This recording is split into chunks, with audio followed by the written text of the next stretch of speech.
You negotiate hard to knock $10,000 off the purchase price of your new home. You spend days auditing your accounts to squeeze the interest rate down by 1/8%. But right as you clear that final hurdle, a massive new obstacle drops directly in front of you. Your lender hands you the closing disclosure. There, sitting next to your carefully saved down payment, is an unexpected bill for $12,000 to $20,000. Lenders know exactly how exhausting the home buying process is. By the time you reach this final stage, you are emotionally invested and terrified of the deal falling through. They rely on that fatigue.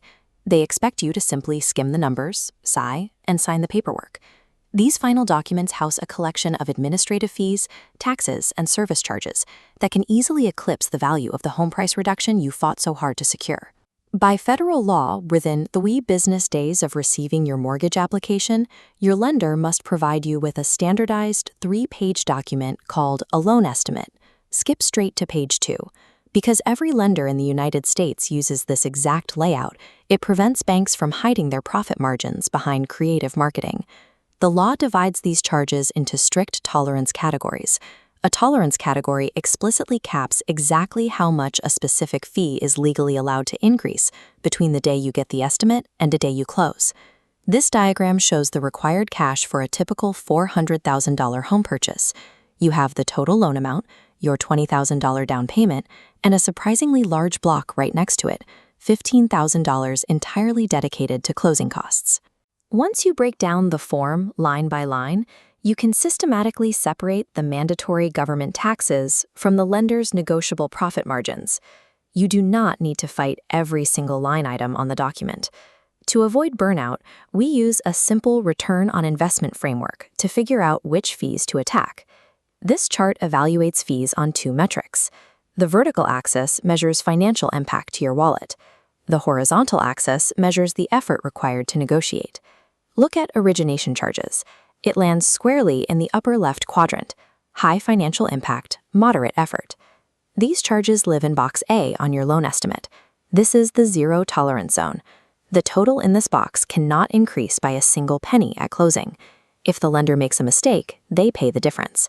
This is where banks unbundle their overhead. If you see a processing fee, an underwriting fee, and a document preparation fee all listed separately, the bank is charging you multiple times for doing their own basic job. You counter this directly. Tell the loan officer you have another offer with a flat $995 origination fee. Tell them they need to match that number or waive their separate underwriting charges entirely.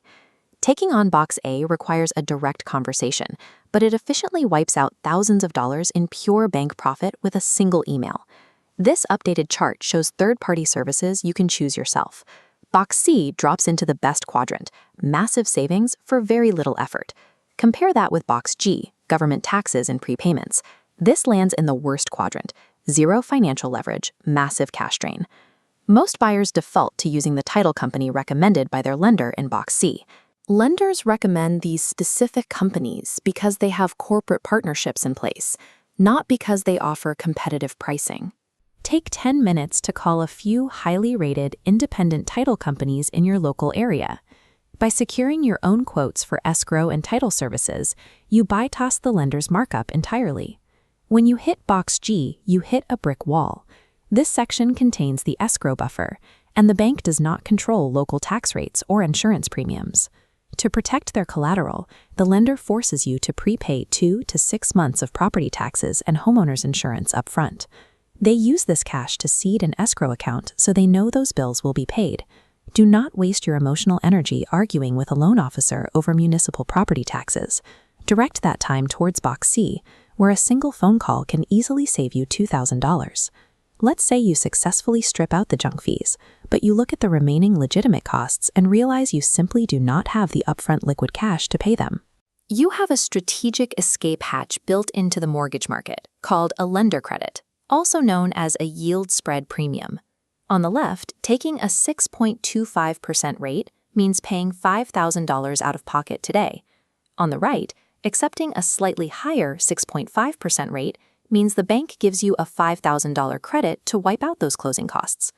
Over a 30-year term, taking the higher rate will mathematically cost you more in total interest. But in the short term, this maneuver protects your emergency reserves and ensures your bank account doesn't hit zero the day you get your keys. The math of your closing costs directly intersects with how you manage your overall liquidity. Your strategy depends entirely on your personal risk tolerance. Consider the yield optimizer. This buyer has the cash, but refuses to trap it inside the house. Their goal is maximum long-term net worth. The optimizer demands a flat fee in Box A, secures their own independent title insurance in Box C, and pays those strictly reduced closing costs in cash to keep their interest rate as low as possible. They pair this lean loan structure with a 5% down payment. The algorithm assigns them a cheap private mortgage insurance premium, and they keep $60,000 liquid in a high-yield account earning a 5% return. On the other side is the cash-strapped buyer. They have enough for the down payment but are highly sensitive to upfront costs and terrified of draining their final safety net. This buyer leans entirely on the yield spread premium. They accept the higher interest rate to generate a massive lender credit, completely wiping out Box A and B so their baseline emergency fund remains intact. Optimizing your closing strategy means paying exactly what is required and allocating your remaining capital where it protects your specific financial goals. Auditing your fees and protecting your liquidity accomplishes nothing if you lose the actual house to a cash buyer. To win the bid, an algorithmic pre-approval is mandatory. This graphic lays out the 3 components of a protected transaction. You need the automated desktop underwriter approval to win the seller's trust. You need Box A flattened to eliminate junk fees, and you need Box C shopped to bypass corporate markups.